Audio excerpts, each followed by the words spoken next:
fragile planet, there is a land that stands for life, liberty, and the pursuit of happiness. Canada is one of the largest countries in the world, but very little is known about it. Some know of the winters, others the beavers, and the Royal Canadian Mounted Police. But what is Canada, really? When I say Canada, what do you think of?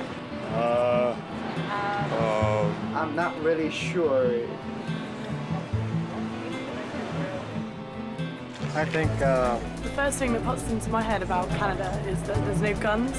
There aren't that many Canadians. I think our language is very boring. I speak with a monotone voice. I know I'm pretty monotone. I don't know if all Canadians are like that.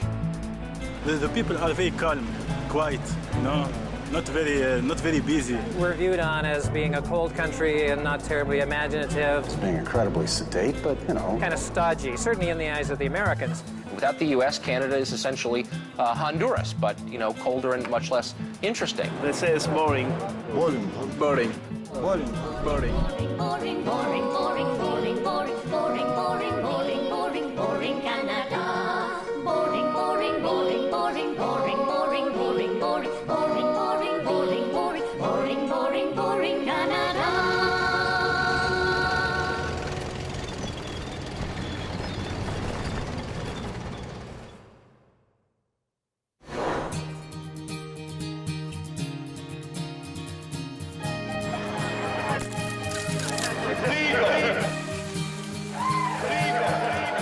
With the arrival of the new millennium and the rise of President George W. Bush, something changed.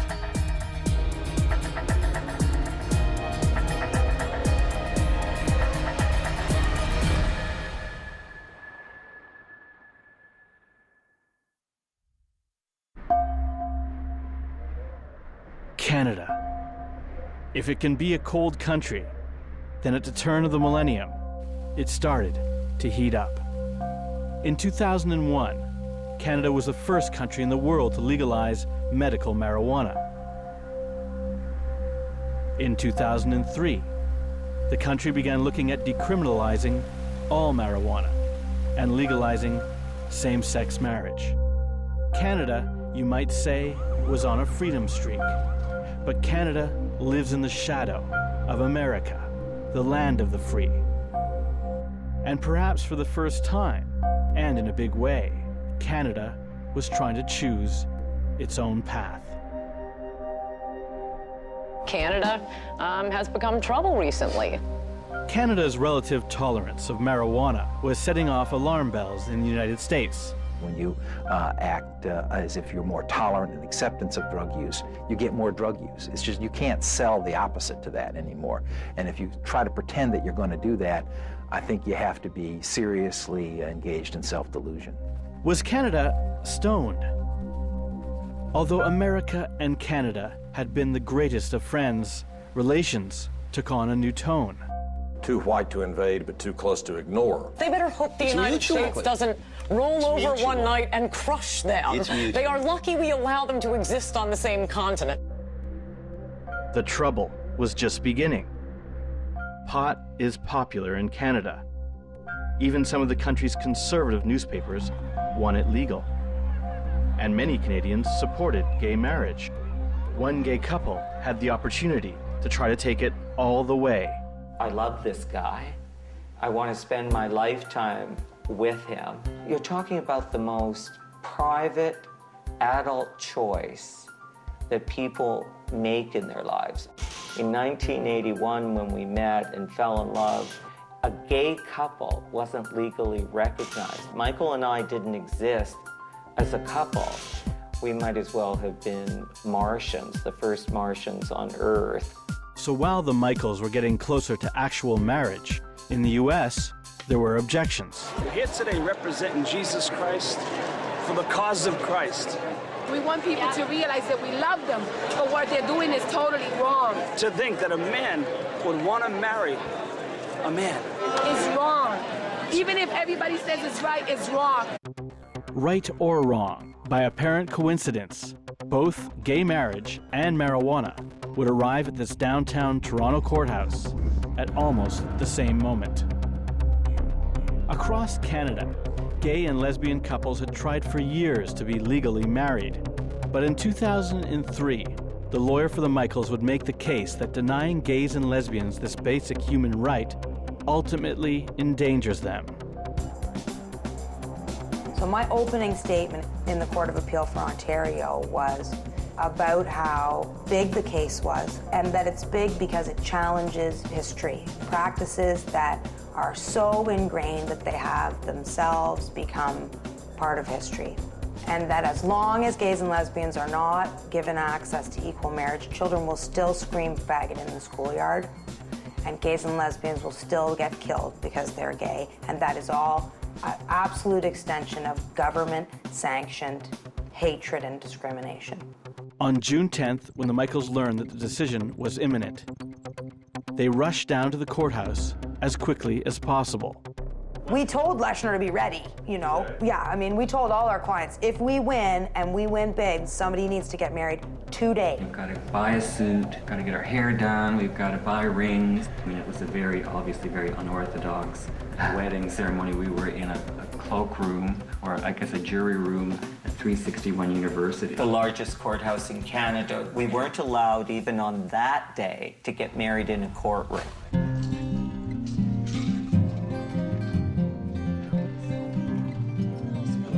And you just somehow in the back of your mind, you think something's going to go wrong or someone's going to come in with an injunction.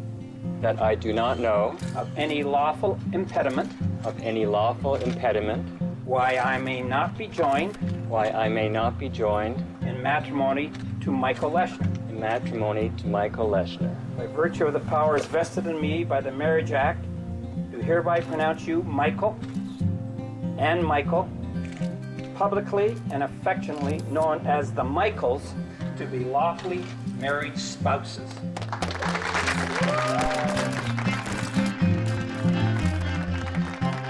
We talked on the theory that we should speak truth to power. So we did, and we talked them into it. Just a few yards away, another extraordinary event was taking place. Marijuana had suddenly stopped being illegal.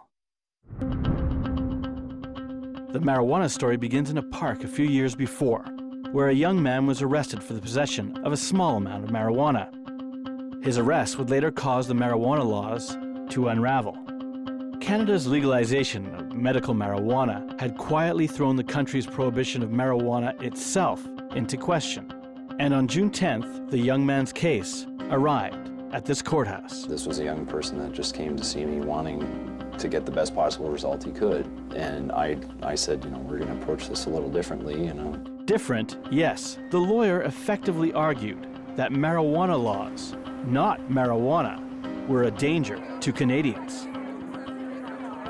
Because there was no exception to the marijuana prohibition for medical use, that the prohibition itself was unconstitutional. The law against marijuana went up in smoke. All of a sudden, you had literally thousands of cases being thrown out of court.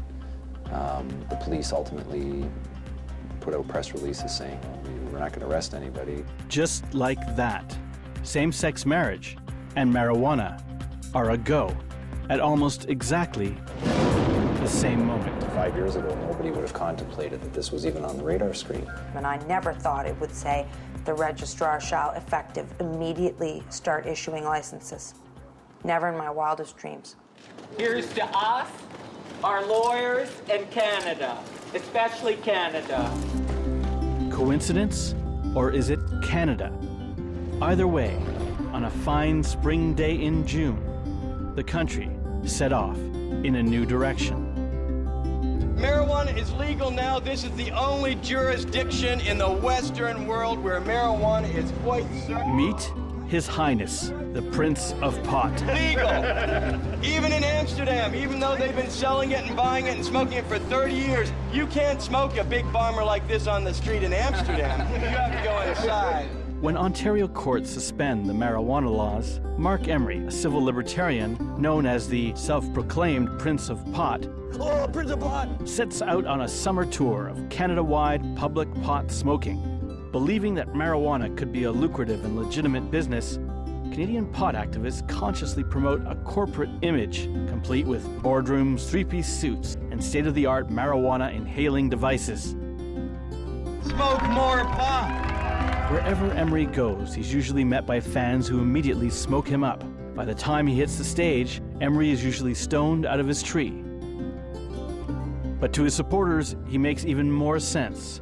The majority agrees it should be legal. The majority agrees it should be sold and regulated. That's no longer a contentious issue with Canadians. Who aren't convinced are the 308 people right there.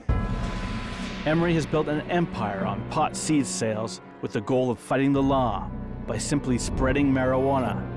Our slogan in 1994 was overgrow the government. I felt that if we created so much marijuana and we flooded society with marijuana, like that it was everywhere, pervasive, and also allowed us to accrue a vast amount of money, we could, if people were all idealistic like me, finance a revolution that would basically topple the system. The amount of companies that are selling seeds, the amount of indoor grows that are going on, we just are barely keeping up.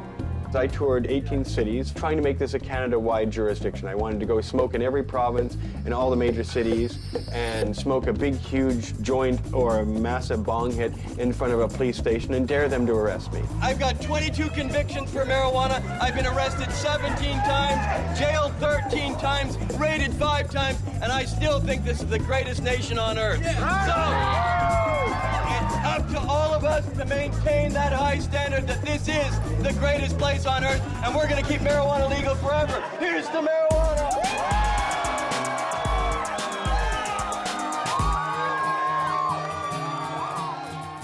Canada's summer of legalization is in full swing. Hundreds of gay couples from around the country flood Ontario to get married. Pot activists go into action. The Prince of Pot takes his protests to the front of police stations around the country. Hey, celebrate your freedom! Towards the end of June, the Michaels are the heroes of Toronto's massive gay pride parade. Surprising many Canadians, the government now brings in a bill to decriminalize the possession of not so small amounts of marijuana, 15 grams to be exact. We will soon introduce legislation to decriminalize possession of small amounts of marijuana. Don't start to smoke right away. Then the Prime Minister of Canada, dogged by a corruption scandal, announces that when he retires, he will be sitting with a joint in one hand and the money to pay the fine for it in the other. This is not the Canada that most people remember. Across the lake from America, Toronto's Kensington Market is one of Canada's most diverse and eccentric neighborhoods. Here, almost anything goes. And fittingly, a few weeks after the marijuana laws are suspended, Eastern North America's first pot cafe, the Hot Box, would throw open its doors. This is called a Bring Your Own Bud Cafe. You can't buy marijuana here, but you sure can smoke it. We can do this right now. It's decriminalized. This pot thing, it's been happening for a long time, ever since the Reefer Madness days, you know? Now it's coming back, and it's a lot stronger than before. A lot of people are doing it. I find in my travels, at least, that as Canadians, we do smoke more pot. The police have basically, they understand that we're operating this. We've had a lot of press. We've been in every newspaper, and then they went and called police to see what they thought of the whole situation. And the police basically said, you know, we're not going to come out unless there's a reason to. So I'm thinking they're alluding to things like fighting, and I haven't seen anything like that happen here.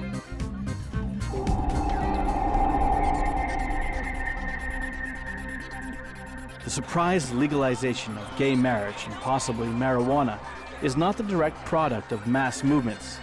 Small groups of lawyers and citizens win strategic constitutional court cases and blow the doors wide open.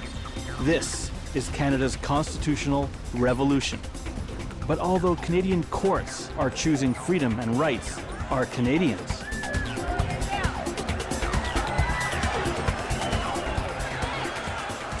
I think more gay people are probably more excited about marijuana being legalized than gay marriage. You know, they were probably a little bit more, you know, they saw that issue hit closer to home. Most of them are figuring, you know, how am I going to get married if I don't even have a boyfriend? But at least now I can like light up a joint and party and walk down the street and not have to worry about getting arrested.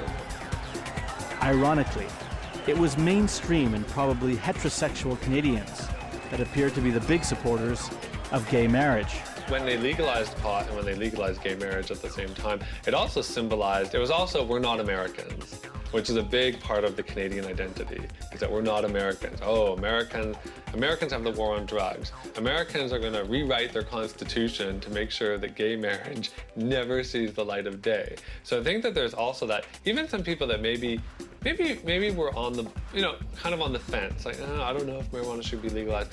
I don't know if gay marriage is, you know, but then all of a sudden you phrase it as, well, we're not like the Americans. Wow. Gay marriage was legal in Ontario. However, technically, the laws against marijuana were simply in limbo.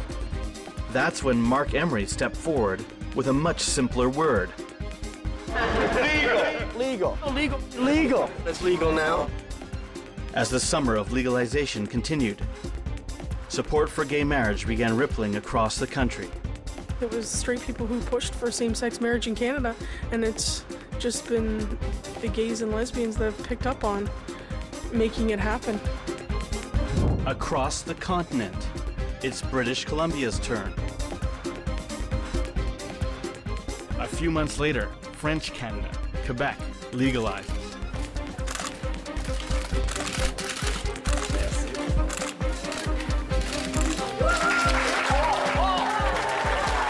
You know, Canada certainly is viewed now as being very cool because of, same-sex marriage. It's the third country in the world to do it, but it's the only country in the world that's made it easy for people who aren't Canadians to get married here.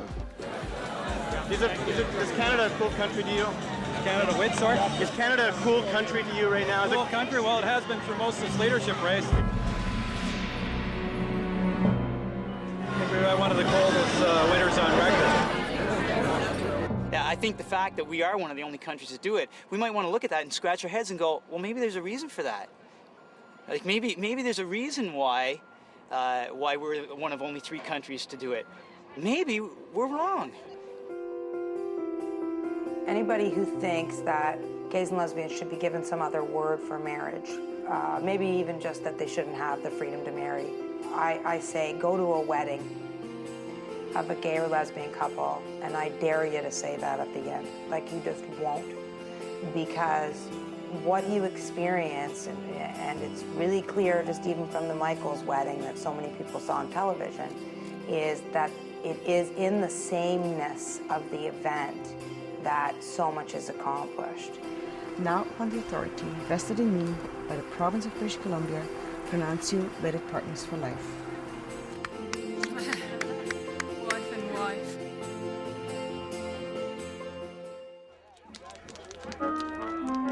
Over the years, the Government of Canada has launched several investigations into the legality of marijuana. The first concluded that marijuana should be decriminalized. The second, that it should be legal. Conservative Senator Pierre-Claude Nolan led the most recent investigation. Now we know that cannabis doesn't cause violence. We know that cannabis does not cause criminality per se. And when you look at all the various studies on the cause of crime and criminality, you'll find out that alcohol is the main substance used.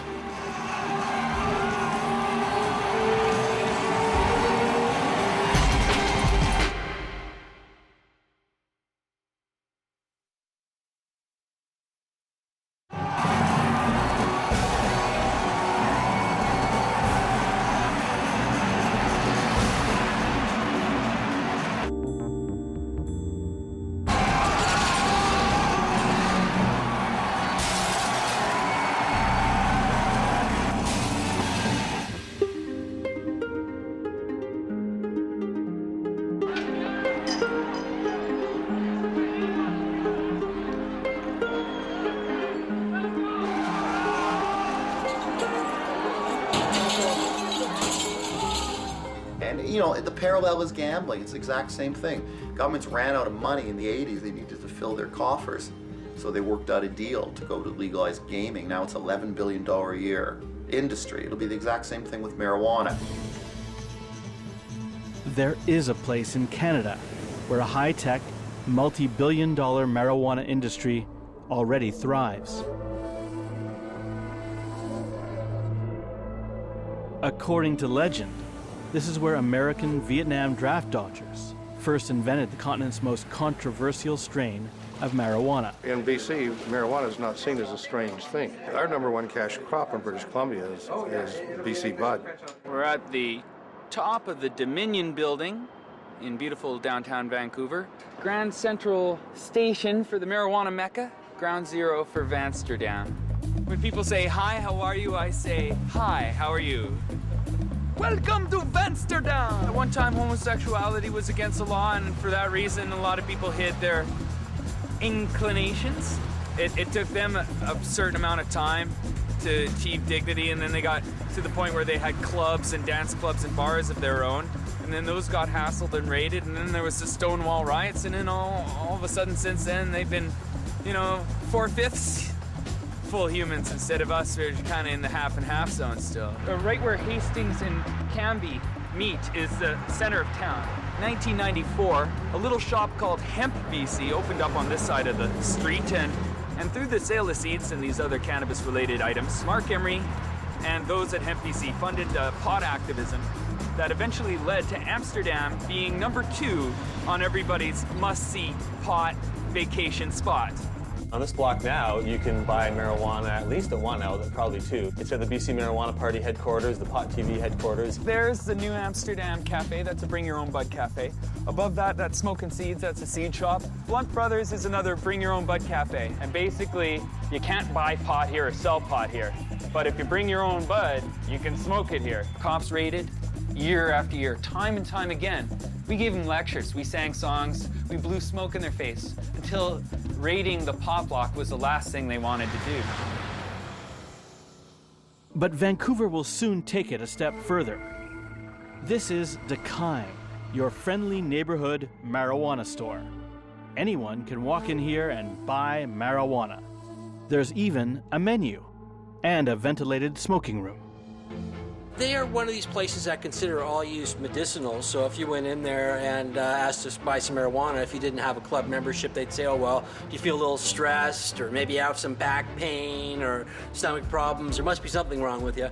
A lot of tourists coming up that are very curious. They've read about us on the internet and they want to know if this is really true. And when they walk in, they're just amazed. What people can get is generally about 6 to 12 strains of marijuana. You can get bubble hash, Canaimo bars, and brownie bakers, and people are coming from the United States. And customers are coming by the thousands. In Vancouver, Dakine is pushing things all the way.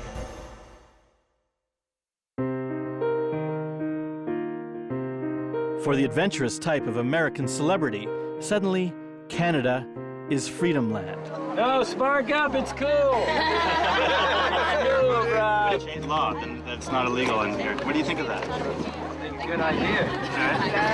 I mean, you know, what is the measure of freedom? You do what you want unless you're hurting someone else. I believe the world needs more Canada. I feel so good about Canada. I'm afraid to do my act in the States. In the States, man, it's creepy.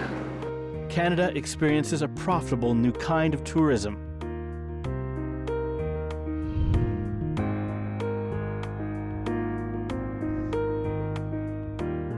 American gays and lesbians stream into Canada to get married.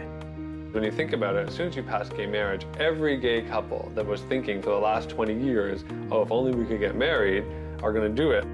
I live in the United States. I am an American, born and bred. I will be trying to get, at least immigration status once we get married. When I was really young, I used to dream about getting married, and then, when I came out to myself and to other people, I kind of figured, okay, that's something I had to put behind me because we can't do that. And now that we're able to do that, all the ideas I've had over the years are just kind of all coming together, and it's actually going to be possible now. It was kind of a an awakening for a lot of people, just telling them that, you know, we're actually getting married. And one of my coworkers actually said, "Oh, I thought you were gay." What is amazing about the dawn of same-sex marriage in Canada is that there is initially little opposition. The only significant protest is by a small group of Chinese Christian Canadians. Even same-sex marriage opponents are classically Canadian, mild-mannered and polite. That word, I think, needs to be maintained to describe this age-old union of two people of the opposite sex, not to put anybody else down. We have this new law in government that says it's same-sex marriage is a legal right constitutionally. And we have these churches that are opposed to that. All of a sudden, you're at odds with the state. You're very vulnerable. We have to establish, historically, that there was resistance to this nonsense. Resistance, it appears, was futile. As the world takes notice, France's L'Express calls Canada the country that most intrigues the French, and the world's most influential business magazine, Forbes, calls Canada's pot industry unstoppable. Even the Pope himself is upset. I've pissed off the Pope personally. The finest moment of my legal career. My Catholic parents don't like that part. Joke. Canada, meanwhile, and specifically Toronto, are in the middle of a SARS epidemic. Tourism was at an all-time low, and gay marriage and marijuana couldn't have come at a better time. I think that's our franchise. People can actually get married here. They can't get married in San Francisco. They can't get married anywhere in the States. They can engage in some kind of civil union or some sort of, crummy halfway thing. The wedding business is a huge business all around. So if Canada has an exclusivity in the North American market at this point in time for gay marriage, obviously there's going to be an advantage there. In Ontario, an event crystallizes Canada's summer of legalization. SARSstock, a huge Rolling Stones and AC/DC benefit concert, broadcast Canada's new peace-loving, pot-smoking, and gay-marrying image to the world. A lot of Americans are coming up to Canada to use this, to come even to this place and come check it out, because they don't have the freedoms that we have. This is something we cannot do back home at all. If you want to smoke pot outside, you have to do it in the alley somewhere. You cannot do it in a comfortable, friendly surrounding like this. I come from a place where you need to hide if you're going to smoke weed. You need to hide, and you need to hide well. I come to Toronto, and you can walk down the street and smoke a joint, and I was amazed. Even Pierre Berton, often considered Canada's national writer, as his last major TV appearance before his death, comes out as a marijuana smoker. What's the best way to roll a joint? Well, let me tell you, it's not that way. Come on, put that down and we'll start over. First of all, you need a good rolling surface. May I suggest either the National Green or my latest book, Prisoners of the North. I prefer the classic cone-shaped joint, what the young people call a coner. Excellent, just the way I like it. The marijuana furor was changing Canada's straight-laced image. The new Canada is edgy, and maybe even sexy. Well, I've been on the cover of High Times twice, and I've been their centerfold with a 6-page photo essay, and I was their calendar girl. I've also been the cover girl for Cannabis Culture. My mom was a baker, and her mother was a baker, and her mother before her. And so I just baked these pot cookies one day, and I took them down to Wreck Beach. They were so popular that I just kept doing it. So I sold to undercover officers, they said, and then there was just an arresting officer came down one day. I was naked when he arrested me, and so this crowd starts to ensue until, about 300 people have stood up, have surrounded this cop, screaming, and kids are crying. So there was a riot, and then I was arrested and charged with allegedly trafficking Ginger Snap cookies, and they took me to the cop shop, and then they strip search you. My cookies really epitomized the absurdity of what was going on. Like after you're in court for a little while, and they're parading 2 Ginger Snap cookies in a bag marked Exhibit A. They've got 5 cops. They've spent millions of dollars in your tax dollars really trying to stick it to this girl who's baked a couple of cookies, has no victims, caused no pain. Nobody complained about her. And it really brought the issue down where people could really stare at it. I mean, Canada really want to make me a criminal? If convicted, Canada's watermelon would probably not even face serious jail time. However, in the United States, it would be another story. California native Renee Bourget is a reefer refugee. She was caught in the American medical marijuana trap.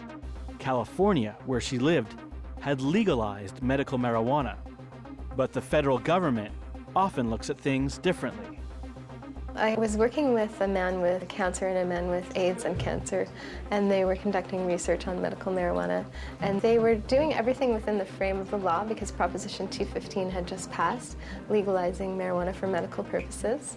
And the federal government ignored the state law and went in and raided. I was released on a $10,000 bond. And my lawyer called me one evening and suggested that I leave the country. He said, don't tell anyone, you know, basically you have 5 days, get out of the country. I had a previous conviction of possession of marijuana in Florida, and they used the ability to charge me under the two strikes you're all law out that threatened me with 100 years. And in doing so, they did that, and they tried to force feed me 10 years in prison. They tried to get me to plead guilty by hanging that over my head, the 100 years. I crossed the border in Washington State, through the forest, into British Columbia. I hitched a ride with a friend, and it took actually 4 hours to get across because my charges came up. That this woman came and said, well, what's this about? Why has this girl been waiting for so long? And so they looked through and they saw, oh, she said, oh, what is she charged with? Oh, marijuana. Let her through. And I really felt such a release when I got to Canada. Every time I feel like I'm going to be returned there, I feel suicidal. I feel so threatened there and trapped there that I don't ever want to go back. They've brought me to the brink of feeling I'd have to take my own life to avoid the persecution they've threatened me with. Excuse me.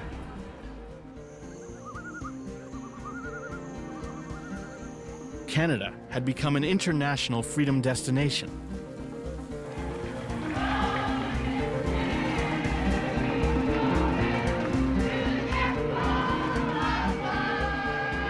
I have no doubt that marijuana will be legalized, and because it's going to be big business, and people think with their pocketbooks.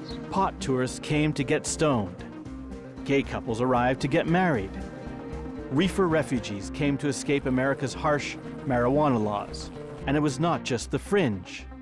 Now average Americans are looking north. I'm enchanted. We're not leaving America because we don't like it. We're going to Canada because we seek more freedom than we have in the land of the free. Freedom Land, Amsterdam, summer of legalization. In an increasingly tense post-9/11 world,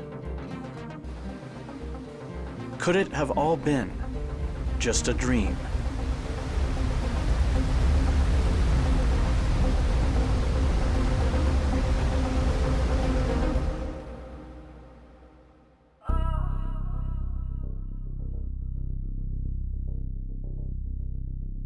Strong America must also value the institution of marriage.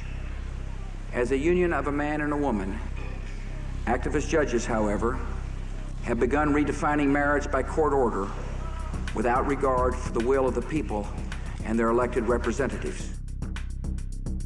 One man, one woman for marriage! Children need a loving home. We don't want anyone going to hell. We're talking eternal damnation. Using the Ontario case partly as precedent, across the border in Boston, a court in Massachusetts votes to legalize gay marriage by spring. Sodom and Gomorrah! Sodom and Gomorrah! Sodom and Gomorrah! Sodom and Gomorrah! We are here primarily to keep America from becoming like Canada, who tolerates homosexuals and persecutes Christians for preaching against homosexuals. So if we don't stop it now, we will become like Canada one day. And in Canada, they say it's hate speech to preach from the Bible. From the God-given, inspired Word of God, they say they'll give you a fine. But you know what? I'm going to preach. I have free speech. You're free to go and sodomize each other.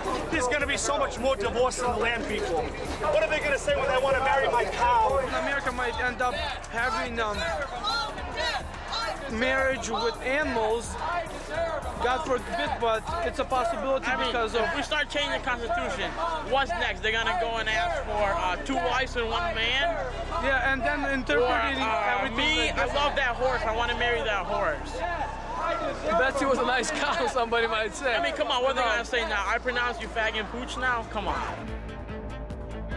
It's always been thought that Canada and America were going in the same direction. The two countries have always been very close, sharing many of the same values. After the rise of President George W. Bush, the countries seem to diverge. Gay marriage passes easily and quickly in Ontario. It divides America with both Democrats and Republicans against it. CBS is fined for over $500,000 for showing Janet Jackson's breast during the Super Bowl. It's legal for women to go topless in Ontario, and sometimes they do. I do this all the time in Toronto. In America, the war on drugs is entering a new phase. It's not only the sellers of the drugs themselves that are profiting from the drug trade. It's the drug paraphernalia business.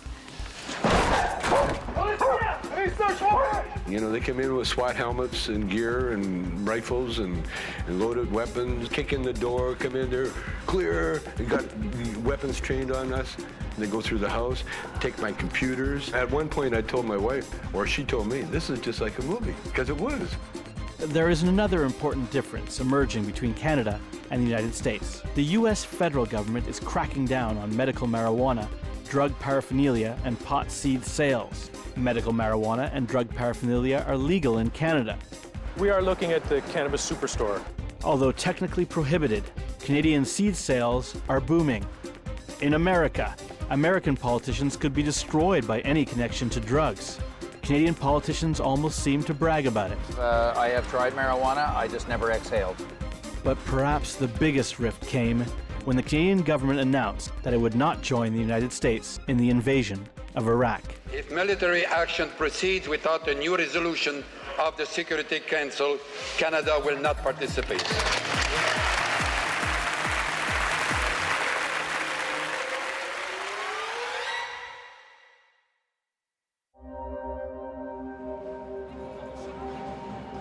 The war in Iraq would create another kind of American escapee to Canada.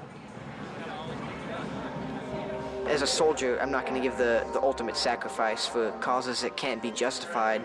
And if I was going to fall in combat, I would want the peace of mind of knowing it was for the right reasons and not just a bunch of lies. I was scheduled to deploy to Iraq, and I left the night before my unit flew out. I was based at Fort Hood, Texas, and I had been in email contact with a peace activist that helped me, that we arranged plans to get to Canada. Growing up, I always thought it'd be a good thing to do, go into the military. And after high school, I figured it'd be a good way to get money to go to college. It wasn't right. I didn't want to deploy. He said, well, since you signed that contract, you know, it's not your choice. You know, I was afraid that I'd end up dead. Or end up, if not being killed by the enemy, just being, you know, driven crazy and probably end up shooting myself. I had sat in bed one night with a bottle of pills and I was contemplating swallowing it. Yeah, you can still turn back. All right, how about you decide? I was quite nervous. I never left the country, so I had no idea what to expect. I've never seen Niagara Falls before, so it was quite an amazing sight. In the U.S., I would be apprehended and turned over to military police, and basically I would be put in jail. We gave them a driver's license, and that was that. It's kind of ironic, actually, because I felt like I was basically a free man at that time. So the United States is supposed to be the land of the free, but when I crossed into Canada, that's what I felt. I was entering the land of the free. However, the country's marijuana laws would quickly go into reverse. The Supreme Court rules that marijuana is very much illegal.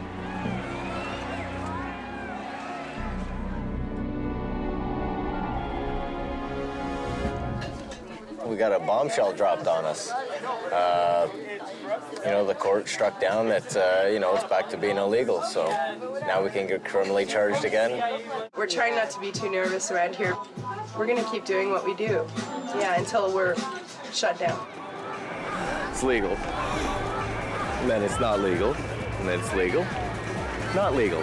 I don't even know if it's legal or illegal. It's legal. Legal. I don't think it's legal No, yet. not, but on its way to being legal? Pending? It's illegal, but the cops don't care. They smoke it too. Legal. Illegal. Illegal. Illegal. Legal for medical purposes. Legal. It's legal. Yes? No, it's not legal. It's not legal, but it feels like it is. They fixed the medical program. So for that period, there was no criminal prohibition because there wasn't really a constitutionally effective medical program. Now there is supposedly an effective medical program, so the law's been resurrected. What is it? It's too confusing. I'm sorry, everybody. Please disperse.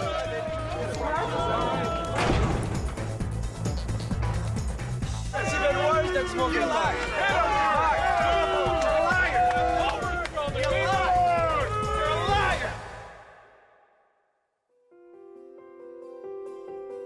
It's Valentine's Day, and in Canada and the United States, extraordinary events unfold. After the mayor announces he will defy state law to do so, in San Francisco, thousands of gay couples arrive to be married at City Hall. Hi. You are in the mayor's balcony. His honor give you permission to marry in his balcony. By the virtue of the authority vested in me by the state of California, I now pronounce you husband and wife. Kiss each other. I would like to take a picture with you. We'd like to take a picture with you. And likewise, men burn their lust one toward another. Men with men, women with women, doing that which is unseemly in the eyes of the Lord. And even though that they did not want to retain God in their knowledge, God gave them over to the reprobated mind to do those things that to which is against the covenant. And who are you with? At the same time, a group of American gays and lesbians show up at Toronto City Hall, where they are greeted by thousands. Can I ask you where you're from? St. Louis. St. Louis? Florida. Florida? New Jersey. Reality is the only place where Americans can be legally married is in Canada. How would you say that you're designing your wedding? What style are you going for? Traditional. We didn't want to be stereotyped into, I wear the suit, she wears the dress, and, I'm the man, she's the woman. No, we're both women who love each other. And that's just all to it, traditional. The kind of wedding, mom and dad would be proud of. Are you ready?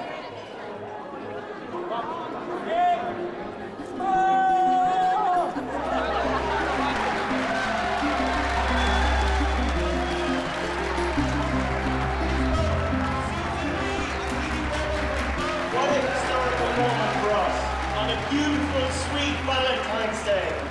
We're remembering brothers and sisters from another era who crossed the border in an underground railroad trail. We're here in memory of other brothers and sisters who've crossed the border during the Vietnam era. We're here, like many others who've crossed your border, for the beauty and sweet taste of equality and justice. And thank you for that gift. I have to tell you, the beautiful sight of the maple leaf flag. When we look at that maple leaf, we see equality for all.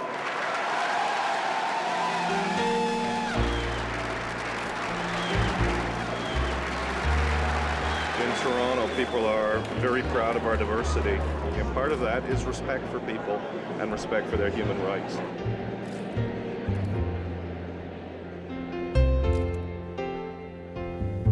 We were an orchard in full bloom.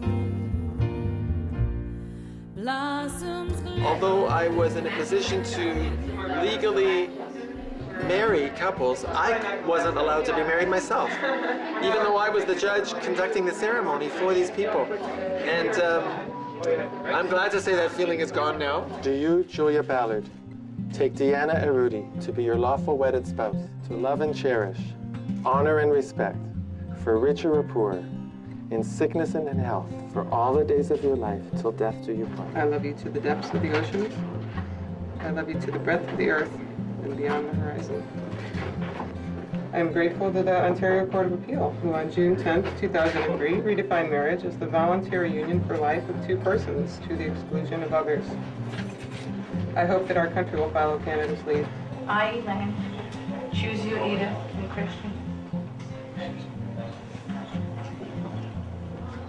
to be my family. Without you, my soul would be empty, my heart would be broken, and my being incomplete. The ring symbolizes the unbroken circle of endless love, togetherness, and friendship.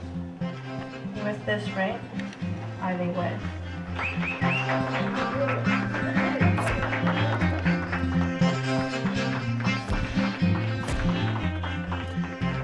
Although it began in a courthouse, same-sex marriage has caught on in Canada.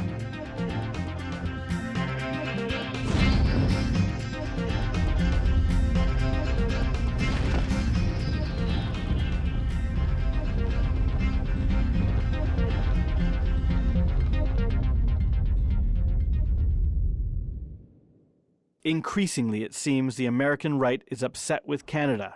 A Fox News commentator calls for a boycott of Canada after the country refuses to extradite AWOL American soldiers.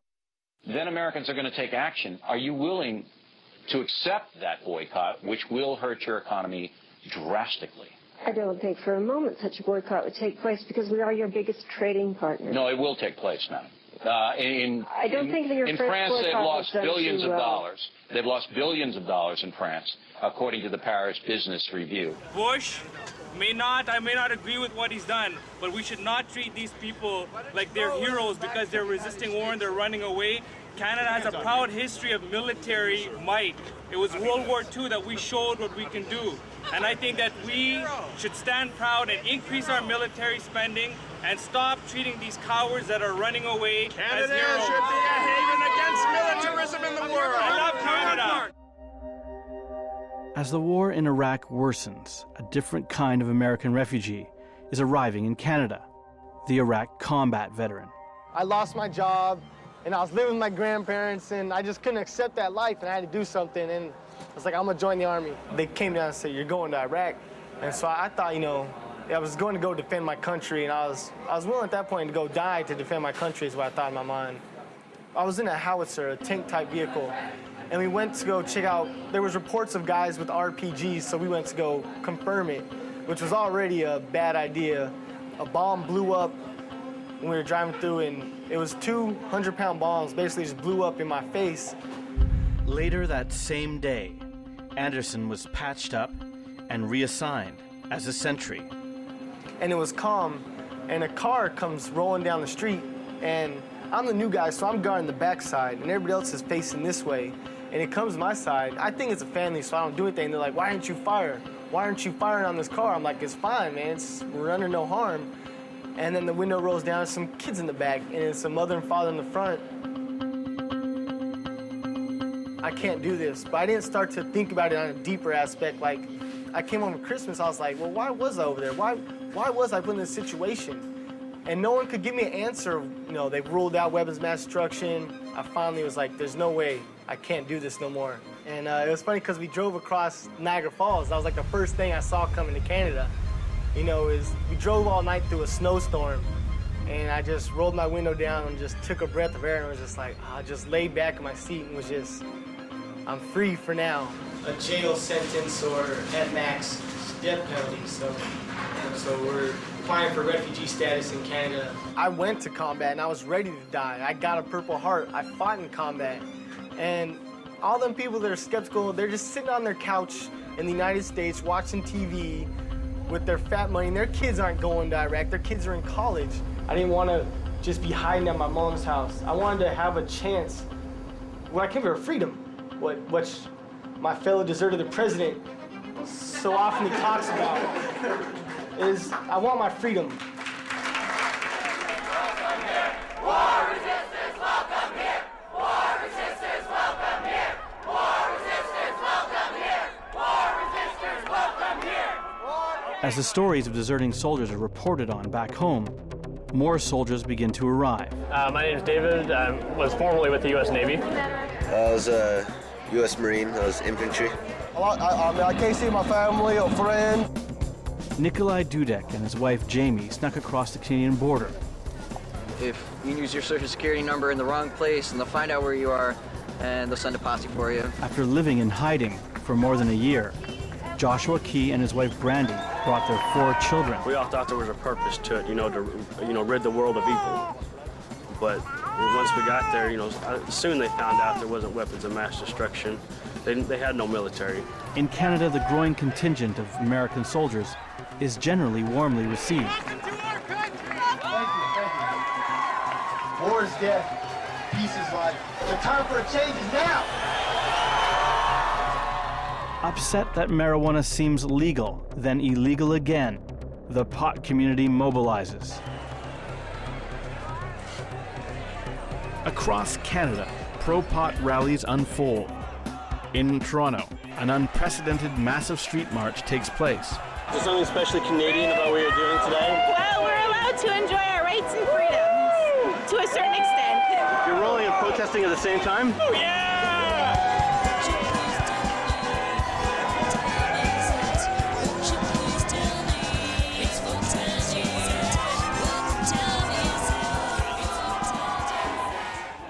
Could it be on that spring afternoon that the police and the stoners truly had no problem getting along? We follow and enforce the law as it is, but we apply discretion when appropriate. What are they going to do, arrest 5,000 people?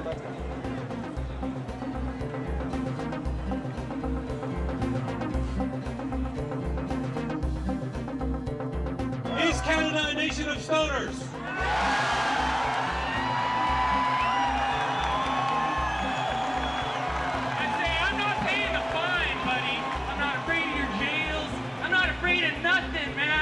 I just want to live free for 5 minutes. I want you to push it with me. I want, if your place where you live doesn't have a hemp store, open up a hemp store. If your place where you live does not have a cannabis compassion club, open up one of those. If your place where you live doesn't have a bring your own bud cafe, open up one of those. If you get busted, who cares? It's better to get busted out in the open in the light of day with all your friends around and everyone looking than one by one in the middle of the night. We're here. We're high. Get used to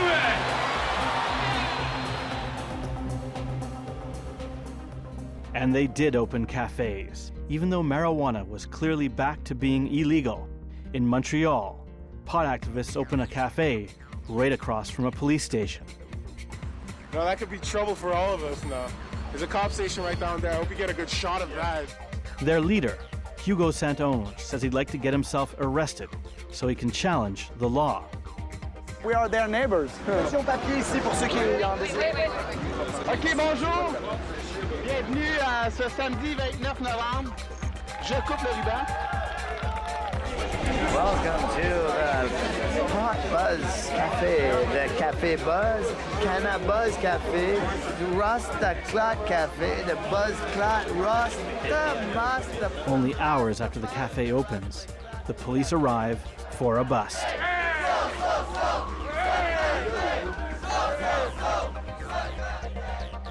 Perhaps without meaning to, the police arrest a stroke victim. Only after arresting him do police realize that Richard Rice is semi-paralyzed, but they take him away anyways. We're going to go back every day that he's open, and if there's people present, then we're going to accuse them for simple possession of narcotics. Across the street, the cafe stays open. A few hours later, Richard Rice is released after being charged with possession of marijuana. In French, he screams, "We will win," and is escorted away. We're here actually at our grand opening to prove that cannabis laws in Canada are liberal enough whereby we can smoke pot out in the open. In Hamilton, a week after opening, the Pot Cafe has its first arrest. When police arrive, a 70-year-old woman keeps smoking marijuana. Police from 2 law enforcement agencies surround her and proceed with her arrest. Keep silent until you have the opportunity to speak with your lawyer. During the course of her booking, the woman has a stroke. It's okay. No, she's not falling for nothing. She's not falling. Police quickly call an ambulance, and she is taken away. Dan, I'm checking your blood sugar down, okay? So it's gonna hurt. It's a needle poke in the finger, okay?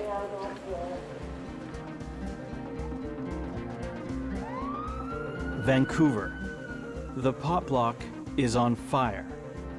Several stores and Blunt Brothers, Canada's largest marijuana cafe, go up in flames. Well, it would appear that somebody poured gasoline into the basement of Cabbages and Kingston, and from there led a trail of gasoline out into the alleyway where there were several incendiary devices lit in dumpsters to guarantee that there would be plenty of flames. Someone broke into that building, went down, took a gas can, filled the boiler up, and then dragged the gas out and lit the dumpsters outside on fire. The boiler exploded, and then the whole thing went down. Something is going on in Vancouver. A matter of weeks after the pot block fire, the center of Vancouver's pot commerce moves to Commercial Drive, a more upscale and mainstream area, where it joins the Kind, the pot store. Well, much like the Phoenix, the fire has helped us rise out of the ashes and be reborn into something new. Now, there are several marijuana stores and cafes in a strip devoted to marijuana. They just blatantly went for it, just decided to do what everybody really wanted to do. You have a huge community of people who want to pay their taxes and aren't allowed to participate. Apparently, in clear view of the police, Canada's burgeoning marijuana industry is commercializing on Vancouver's Commercial Drive. And the marijuana fever continues. Just north of Toronto, police make a surprising discovery: a giant industrial grow-op. The grow operation is the size of a factory. In fact, it is a factory. It's the old Molson's Brewery. The discovery sets off a grow-op panic in Canada, and police announce that 1 in every 100 houses in Toronto may in fact be a marijuana grow-op. Today on Crime Stoppers, I thought we'd talk about how to determine if there is a grow house in your neighborhood, and here's Detective Jeff Zaman. The place will appear vacant most of the time. The house will be kept in darkness with the windows all covered up so you can't see in. There will be people coming and going late at night, and in winter, you may notice that it's the only house with a roof free of snow. What about smell, though? Do grow houses typically give off a certain aroma? They do tend to smell like marijuana. If you know where a grow house is, or even suspect where one is, call Crime Stoppers. If I was to see someone smoking marijuana in Toronto right now, should I call Crime Stoppers? Is that a good idea? Would it be appropriate? Fair question. They absolutely refused at the outset to consider the one thing that would solve their problem right away. The minister was very clear. We don't want to talk about legislation that would make it legal or regulated or taxed, because that would in fact solve the problem. I don't want to get into the philosophy of decriminalization, as to the kind of simplicity is you legalize and all goes away. This is a problem here with organized crime. Everyone in society is a victim. Those who do not remember history are doomed to repeat it. We had an experiment in the 1920s and 30s. It was called the Volstead Act, alcohol prohibition. Thousands of people were killed in gang violence. Hundreds of thousands of people were corrupted, including police officers with bribes and various kind of underworld activities. Speakeasies blossomed, and in fact we had an entire network of the criminal underworld established within merely 13 years that tainted America. We could solve all the social problems associated with organized crime, with the dangers that the police have associated by legalizing, regulating, and taxing this product.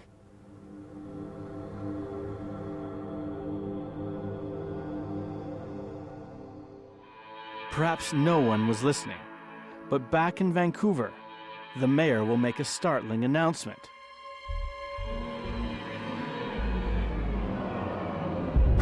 I would legalize this, and I would tax the living hell out of it.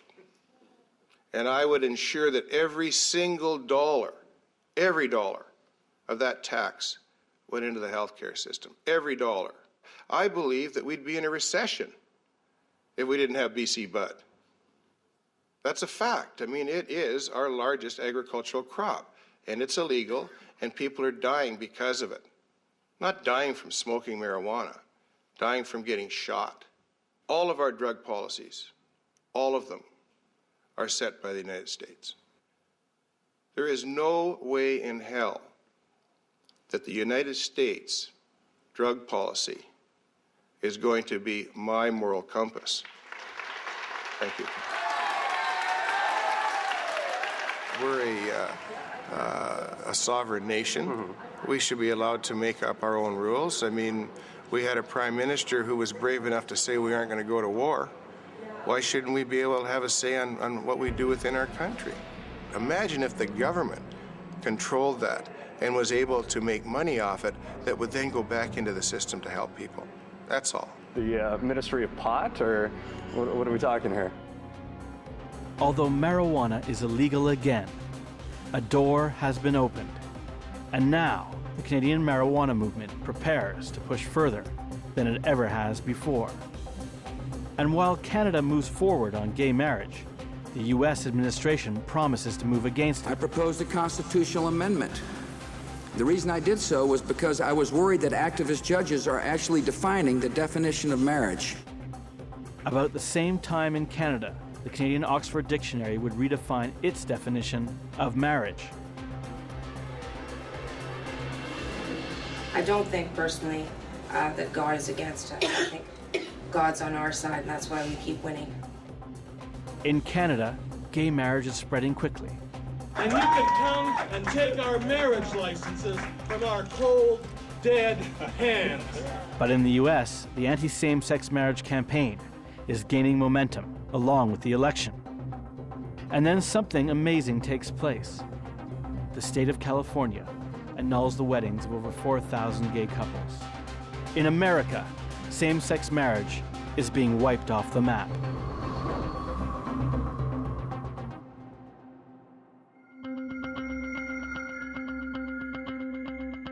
In Vancouver, Dakine is an unprecedented hit. The store is pulling in as much as $30,000 a day selling marijuana and hash. There is a new customer almost every 2 minutes. Organizers agree to this interview, fearing something is about to happen. It's the Civil War is ending. It's a euphoric peace breaking out that you wouldn't believe how hard this is. Not today. I mean, the cops follow us. They tap our phones. They seize our assets. They throw us in jail. They beat us up. Listen, they can't do this stuff. They work for us. A few days later, the police move in. Commercial Drive is closed off, and shooting is halted across the street on the set of Hollywood blockbuster The Fantastic Four. The police drug squad goes into action.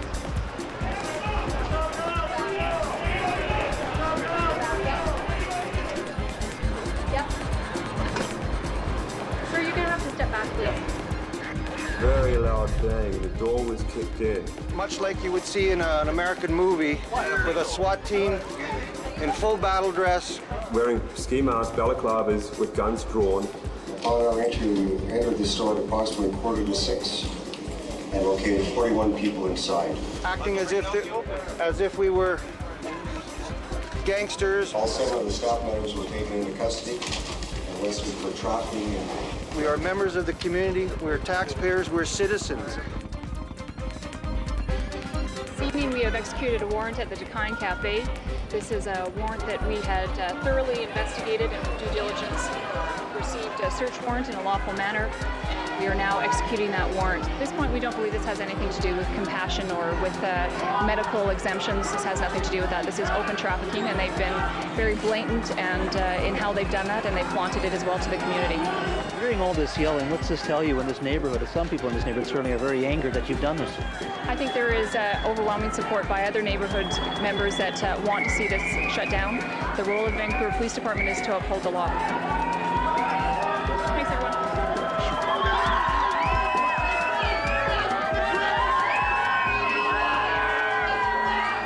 These guys are just towing the American line. This is our street, this is our city, and this is what we want.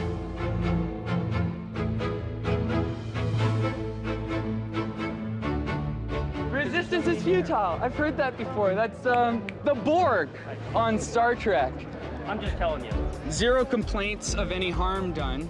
The worst thing they said about this place was people were walking up and down the street high, which happened anyway. Ago, we were told by the mayor and Jim Green there was not one complaint about this place, and now we're hearing there were complaints. So what were the dates for complaints? Just through Crime Stoppers on the 26th. Well, I've lived here for 16 years, and I've never seen the street as clean of drug dealers as I have since this place opened. I don't smoke pot myself, and I'm against drugs, but I feel that pot is a lot less harmful than alcohol. And I think that if people can come in here and buy their pot here in a safe environment and get their money's worth, they're not going to go to the street dealers. And the street dealers realize this now, and they've disappeared. Now, you never see them. It's nothing but good. I'm actually a medical user. I'm part of the Kintashi Club and for HIV, and helps me with appetite and things like that. And I was one of the first people to come to Dakine, and I think that if this place is closed down, it's because they stood up and lifted their head above the crowd and tried to do what was right, and that they are being, like with the arrest of Mark Emery, that it's a political thing, and that it's actually, Prohibition is seeing its end, and that it's always darkest before the dawn. Mark Emery helped create the Pot Block, founded the BC Marijuana Party, and sparked the summer of legalization. He has sold millions of marijuana seeds around the world and smoked hundreds of joints in public without getting serious trouble from the Canadian courts. No court here has even ever sent me to jail. But his time may be up. I haven't left Canada in 7 years. And even other countries where I'd be permitted to travel, the United States could have me picked up on warrants in any of these places, and there's no security unless you're in your home country. In this interview, Emery seems to predict the future. They'll go and get you. If they want you, they'll issue a warrant and get a compliant government to arrest you. So Mark Emery of Vancouver, British Columbia, was arrested today by the RCMP and the Halifax Police Department on a warrant from the Western District of Washington. Mr. Emery was indicted by a federal grand jury in Seattle in May of this year. This was after an 18-month investigation involving millions of dollars of marijuana seeds that Mr. Emery sold in person, over the internet, and by mail. A conspiracy to distribute marijuana seeds and a conspiracy to engage in money laundering. The maximum penalty for these charges is life in prison. The unbelievable is happening. America is reaching into Canada to take out the Prince of Pot. The U.S. Attorney's Office here in the Western District has filed an extradition request with the Government of Canada. But why does the DEA want Emery now? He's been selling marijuana seeds for over 10 years. This was after an 18-month investigation. What was Emery doing 18 months before the May indictment? Marijuana is legal now. This is the only jurisdiction in the Western world. Mark Emery was traveling Canada, completing the summer of legalization, pointing out there was a very big hole in the marijuana laws in this part of North America. He is a drug dealer. Is the Prince of Pot a drug dealer? If you, the Canadian people, allow me to be extradited, you will never see me alive again. It's America's war on drugs versus Canada's new spirit. And the Prince of Pot's armies are on the march.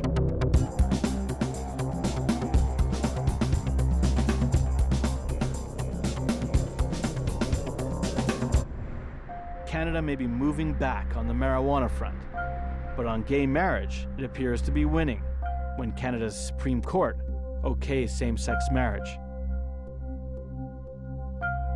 We've embraced equal marriage. It's available in 75% of the Canadian population right now, and the sky has not fallen.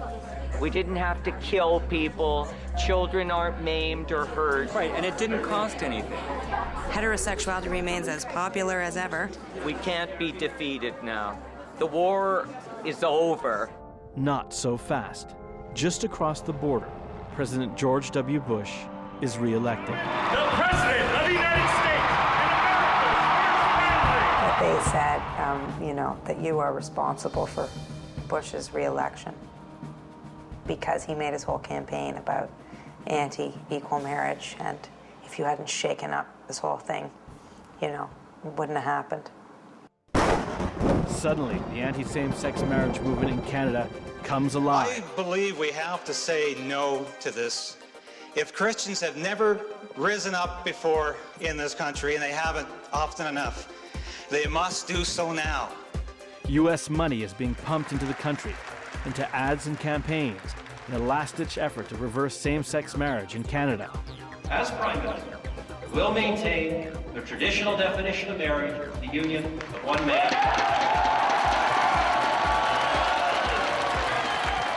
This is worse than World War.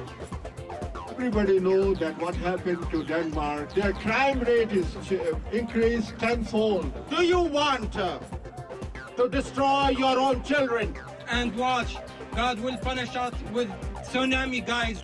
Married. I'm gonna get married to my girlfriend. We are queer. I love her. I love her. We're friends. The forces opposing same-sex marriage are suddenly formidable. And with American financing, it looks like they could win. The decision will go before Canada's Parliament for a final vote. A massive rally descends on Ottawa. Do you believe they're still coming? They're still coming. There's a few people in this country who believe that marriage is one man and one woman. Keep moving to the right, everybody. Keep moving to the right. We got lots of space over here. To legalize prostitution. To legalize marijuana. And to redefine marriage. Our values are the real Canadian values.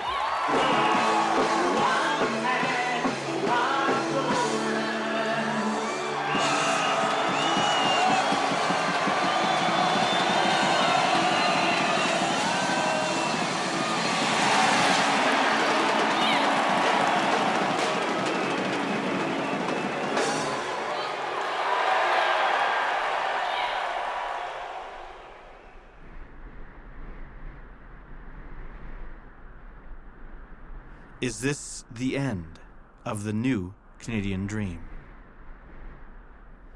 Why did you choose Canada for your marriage?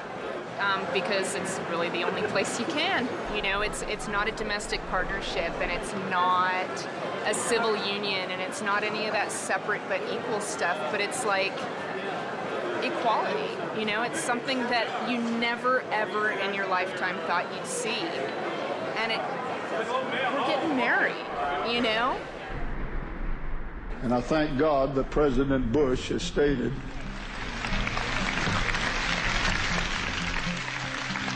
we need a constitutional amendment that states that marriage is between a man and a woman.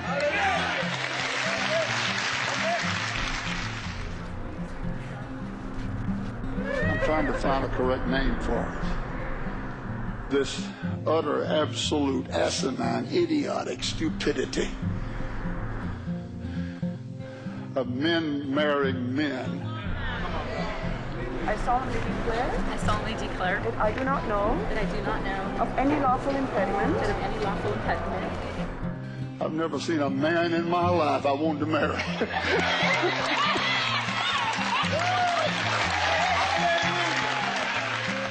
My eyes may not be joined in matrimony to Christine Jeanette Ford.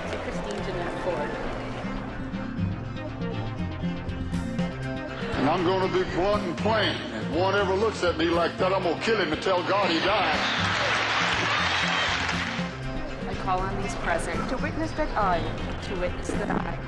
Christine Jeanette Ford, take Sandra Leticia Hernandez, to be my lawful wedded wife. In case anybody doesn't know, God calls it an abomination. It's an abomination. To love and to cherish. It's an abomination. From this day forward.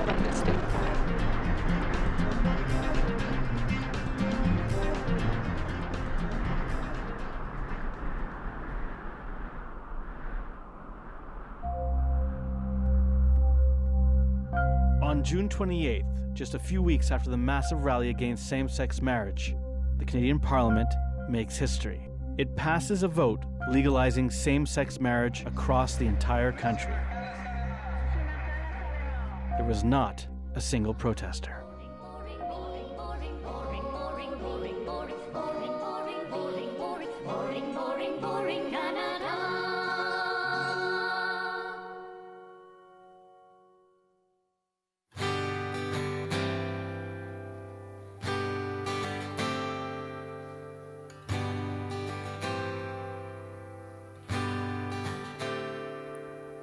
The U.S. is the eagle, Russia is the bear, Australia is the kangaroo, because they're kind of weird. India. Yes, I've immigrated with my lover. Scotland. From Scotland? Romania. We are the beaver. We're furry and we're U.S. The state of Massachusetts legalizes gay marriage for residents only, partly based on the precedent of the marriage of the Michaels in Toronto. Today is a wonderful day. It's a wonderful day because for the first time, same-sex couples are being married in our own land. Today is a great day for America, but you know, Canada opened the doors really for today. This is absolutely wrong. It's absurd. It's diabolical. This was the gown that we wore on our wedding day almost 3 years ago. She's pregnant. If your mother would have been with another woman, you would have not been here. What's that? If your mother would have been with another... Can I give you a hug, sir? You know what he's saying? He's saying, can I F you in the rear later, but he's not using those exact words. You cannot do that. But you know what? So I say, still on this very day from Boston, I say, here's to Canada. Almost 2 years after the Michaels' wedding, Canada has its first gay divorce. Gay marriage is here to stay. Even though the AWOL American soldiers have so far failed to gain refugee status in Canada, they've decided to stay anyways. Of course, they still have to learn the language. First time I heard the word A was welcome to Canada, eh? Yeah, same here. That was the first sentence. You can't say welcome to Canada without A. No, the one I heard first was, how do you like the cold weather, eh? Yeah, you want to go to the bar, eh? You know the drinking age is 19, eh? Telling someone something and asking their opinion. Yeah. Eh? Right? Eh? Hey. I ain't heard the about yet. I fought the law and I won 5 times. I don't know how many people have done that, but like, and I'm telling you, victory tastes sweet. I may go get arrested again. Dakine has been shut down, and the owners and staff face trafficking charges. The Prince of Pot's days of youthful rebellion may be over, and in a statement says that the only thing that can save him from life in prison in the United States is Canada. Even though Canada's top marijuana activists have been arrested, marijuana cafes and compassion clubs are now open from coast to coast. For a country that doesn't always know what it stands for many Canadians, Canada's compassion for Americans, nation's rational acceptance of gay marriage and marijuana are a source of national pride. For better or for worse, Canada has chosen its own destiny. This is freedom, Canadian style.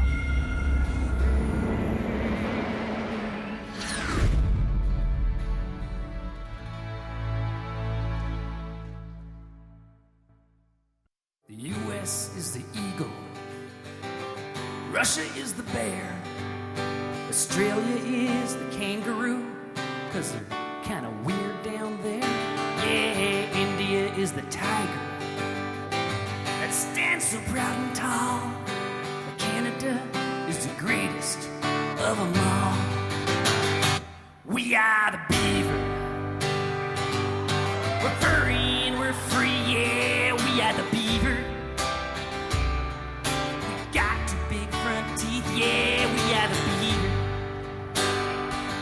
We can chew right through small trees. We are the beaver, we are the beaver, we are the beaver. You might think a rodent is a pretty lame choice for a national animal, but don't you listen to that voice, no, 'cause all them birds and predators just take from the land. But but the beaver always gives a damn. We are the beaver. We got cute little web feet, yeah, we are the beaver. It's bark we like to eat, yeah, we are the beaver. The nickel we complete, yeah, we are the beaver. We are the beaver, we are the beaver.